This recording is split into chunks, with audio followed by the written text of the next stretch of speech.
apa yang dikatakan oleh Imam Nawawi dalam kitab Al-Adhkarnya dan juga dalam kitab Riyadhus Shalihinnya, ya, beliau mengatakan, sungguh para ulama telah membuat suatu kaidah tentang kapan bolehnya berdusta. Dan yang paling baik kaidah yang dibuat oleh para ulama menurut Imam Nawawi adalah kaidah bolehnya berbohong yang dibuat oleh Imam Ghazali, di mana Imam Ghazali mengatakan, ya, fakullu maksudin mahmudin yumkinu tawassulu ilaihi bisidqi wal kadhibi jami'an fal kadhibu fihi haramun li'adamil hajati ilaihi. Ya. Jadi Bapak Ibu hormati, boleh tidaknya bohong itu tergantung tujuan. Kalau tujuan berbohong itu tujuannya buruk, tujuan yang tidak benar, jelas haram berbohong hukumnya. Termasuk tujuan yang tidak baik, tujuan yang tidak diakui oleh agama adalah membuat orang lain tertawa hanya untuk melucu saja. Itu tujuan yang tidak diakui oleh agama. Makanya tujuan melucu, tujuan supaya orang ketawa, ini tujuan tidak diakui oleh agama, maka untuk mewujudkan tujuan ini tidak boleh berbohong. Kalau berbohong maka haram hukumnya, celaka, diancam oleh Rasulullah Sallallahu Alaihi Wasallam. Kemudian kalau tujuannya baik, dia berbohong tapi tujuannya baik. Tadi kan saya katakan, kalau berbohong kok tujuannya jahat, haram sudah, bohongnya itu haram. Tujuan-tujuan yang jahat dan tujuan-tujuan yang tidak dibenarkan serta tidak diakui dalam agama, seperti hadis yang kita pelajari sekarang ini, yaitu membuat orang lain ketawa, hanya melucu saja, itu tujuan yang tidak diakui dalam agama, tujuan yang tidak membolehkan kita berbohong. Kalau kita berbohong untuk tujuan melucu, maka Rasul mengancam celaka. Apalagi tujuan-tujuan yang jelas diharamkan, nah, itu tidak benar.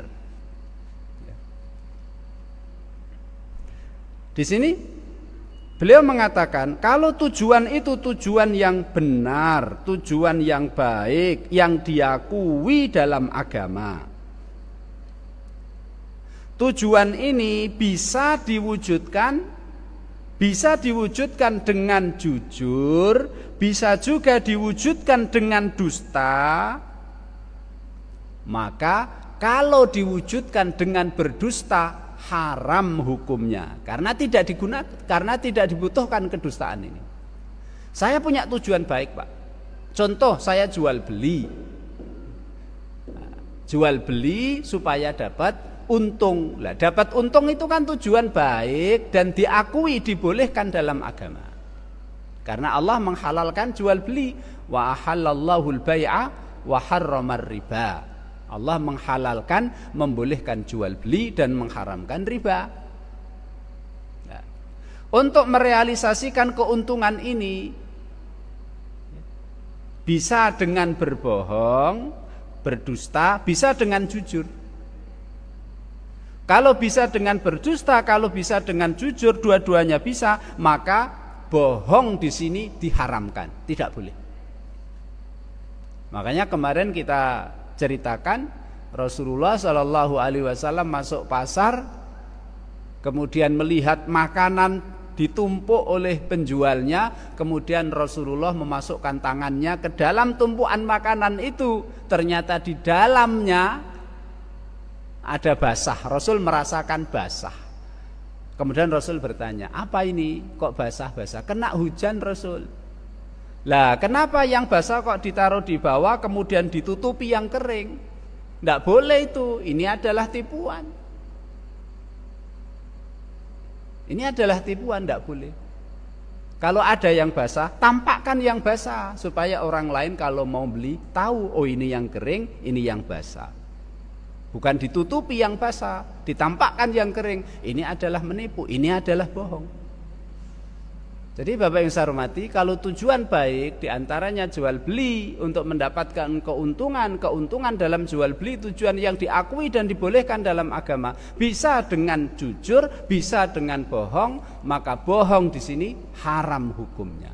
Karena tidak diperlukan berbohong, karena bisa direalisasikan, diwujudkan tujuan baik itu dengan jujur.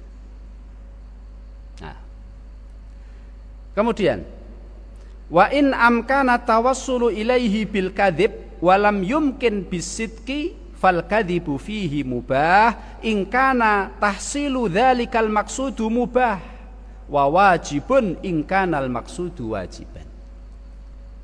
Ada tujuan baik, tujuan diakui oleh agama. Ternyata untuk merealisasikan tujuan yang baik dan diakui dalam agama itu ternyata bisanya terrealisasi hanya dengan berbohong. Jujur nggak bisa, hanya bisa dengan berbohong saja. Maka boleh berbohong, boleh jika merealisasikan tujuan yang baik dan diakui dalam agama itu, merealisasikan tujuan ini itu kok mubah hukumnya boleh, maka dusta boleh jika memang tidak bisa mewujudkannya dengan jujur kecuali hanya dengan dusta saja, maka dusta boleh. Apa Pak itu contohnya Pak? Tujuan yang baik yang diakui dalam agama, untuk merealisasikan tujuan ini agama membolehkan, dan kita tidak bisa merealisasikan dengan jujur apa adanya, nggak bisa, kecuali dengan dusta, maka dusta di sini dibolehkan. Maka Rasulullah Shallallahu Alaihi Wasallam bersabda mengecualikan bahwa dusta ada 3 kedustaan yang dibolehkan dalam agama, yaitu 1, ketika berperang. Kemenangan itu kan menang dari orang-orang kafir ke dalam jihad fisabilillah, kita menang, ini tujuan yang dibolehkan Pak untuk direalisasikan. Dan supaya kita menang melawan orang kafir, ketika jihad fisabilillah, perang, angkat senjata, ketika ada terjadi jihad fisabilillah, kok memang kita tidak bisa memenangkan pertempuran itu kecuali dengan tipu muslihat, rekayasa, ya memang dibolehkan Pak tipu muslihat. Sebab kalau kita berperang fisabilillah terus jujur apa adanya, bilang wahai musuh itu kekuatanku di sini, jumlah kita di sini, pasukanku di sana sembunyi, kita jujur apa adanya, ajur Pak, kita kalah. Maka Rasulullah Shallallahu Alaihi Wasallam bersabda, al harbu khud'ah, perang fisabilillah itu adalah khud'ah, tipu muslihat, tipu daya, boleh ngapusi kepada lawan, boleh berbohong kepada lawan. Kemudian juga Rasulullah mengecualikan lagi, tidak termasuk dusta ketika seseorang ingin mendamaikan 2 orang yang saling bersengketa. Kalau ada 2 orang bersengketa, kita ingin mendamaikan, kita kalau jujur apa adanya, bilang ke situ apa yang diucapkan si A dengan si B ada masalah Pak.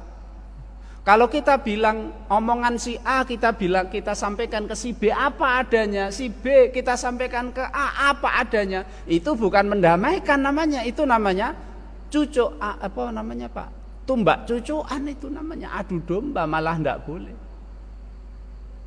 Mendamaikan itu tujuan yang diakui, dibolehkan, bahkan dianjurkan. Wa aslihu baina akhwaikum innamal mu'minuna ikhwatun fa aslihu baina akhwaikum wattaqullaha la'allakum turhamun. Surat Al-Hujurat. Boleh Pak. Kemudian yang ketiga yang dibolehkan apa itu? Yaitu ucapan seorang suami kepada istri, ucapan istri kepada suami, ini dibolehkan kita berbohong. Karena tujuannya diakui dalam agama. Contoh, makanannya kasinen. Gimana Mas? Asin, kasinen ora? Pas. Enggak apa-apa, Pak. Pas. Sebab kalau masakan kok asin lah, bisa ngambek, bisa gimana. Kemudian suaminya juga Pak Ibu beli bajunya itu ya kalau dilihat ya nggak terlalu cocok banget, kemudian tanya sama istrinya, gimana Bu, pas rak? Pas, lumayan Pak, tambah ganteng. Itu kan enggak apa-apa. Nah, ini. Kemudian Bapak saya hormati, tujuan yang baik dan diakui dalam agama itu kok hukum merealisasikannya, mewujudkannya kok wajib. Dan kita tidak bisa merealisasikannya dengan jujur apa adanya, maka berdusta di situ hukumnya wajib, Pak. Inilah ajaran agama Islam, Pak. Sesuai dengan realitas, sesuai dengan fitrah manusia, sesuai dengan mewujudkan kemaslahatan dan menghindarkan manusia dari kemudharatan dan kerusakan. Contoh, Pak.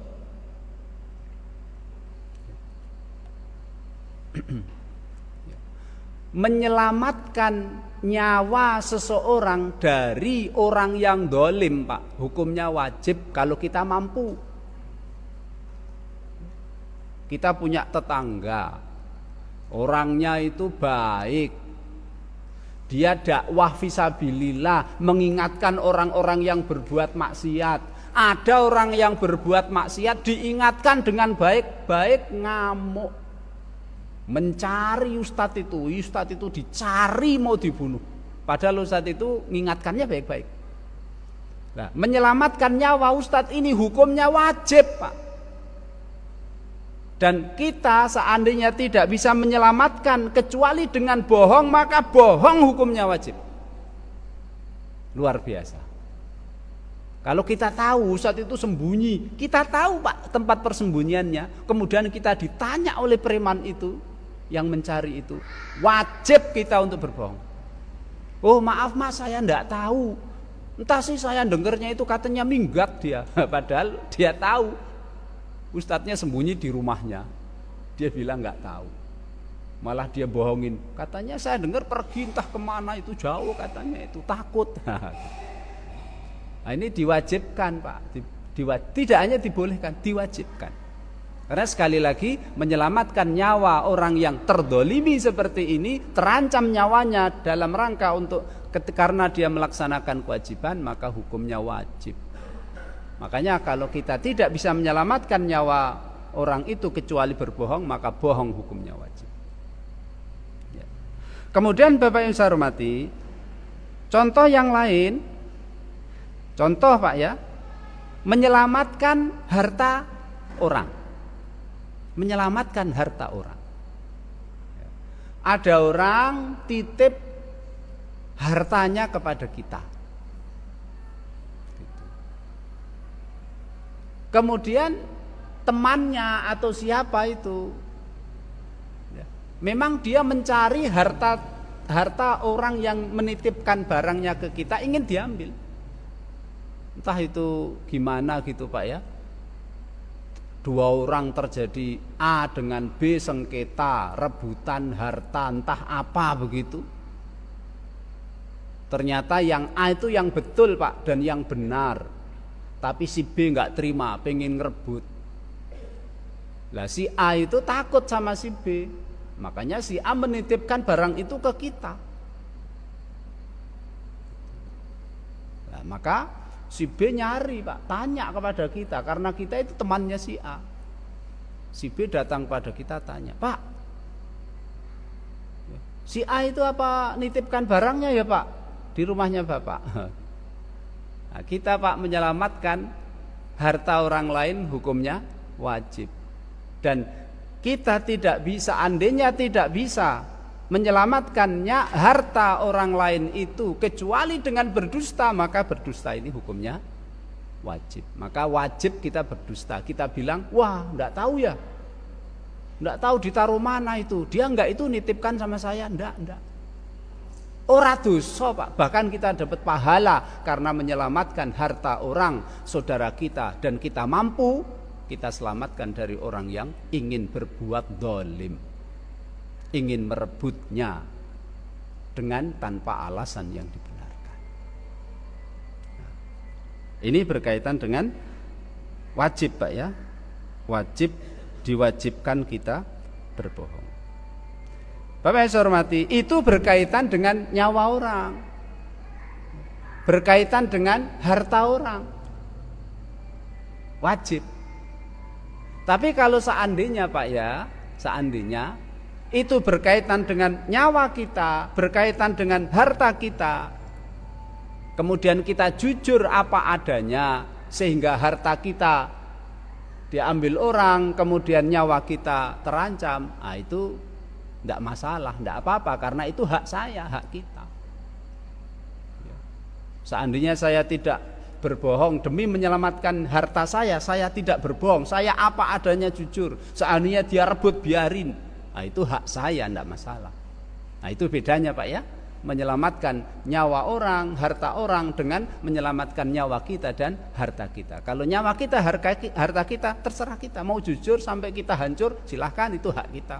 Kita bohong demi menyelamatkan, boleh saja. Sekali lagi, tapi kalau harta orang, nyawa orang, wajib kita berbohong, karena menyelamatkan harta orang dari orang zalim, menyelamatkan nyawa orang dari orang yang zalim, itu hukumnya wajib.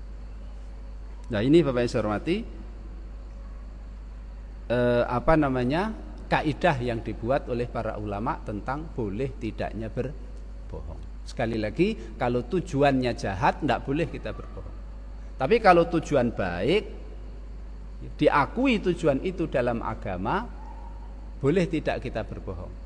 Kalau merealisasikan tujuan yang baik dan diakui dalam agama itu bisa kita realisasikan dengan jujur dan dengan bohong, maka wajib jujur, bohong haram, tidak boleh bohong. Tapi untuk merealisasikan tujuan yang baik dan diakui dalam agama tersebut, kok kita tidak bisa merealisasikannya kecuali dengan berbohong, maka bohong hukumnya ada dua, bisa boleh, bisa wajib. Kapan boleh kita berbohong? Kalau merealisasikan tujuan yang benar dan diakui oleh agama itu, merealisasikannya kok boleh, mubah, maka berbohong hukumnya boleh. Contoh telah kami sampaikan tadi. Dan apabila untuk merealisasikan tujuan yang baik dan diakui dalam agama kok wajib merealisasikannya, maka bohong hukumnya juga wajib.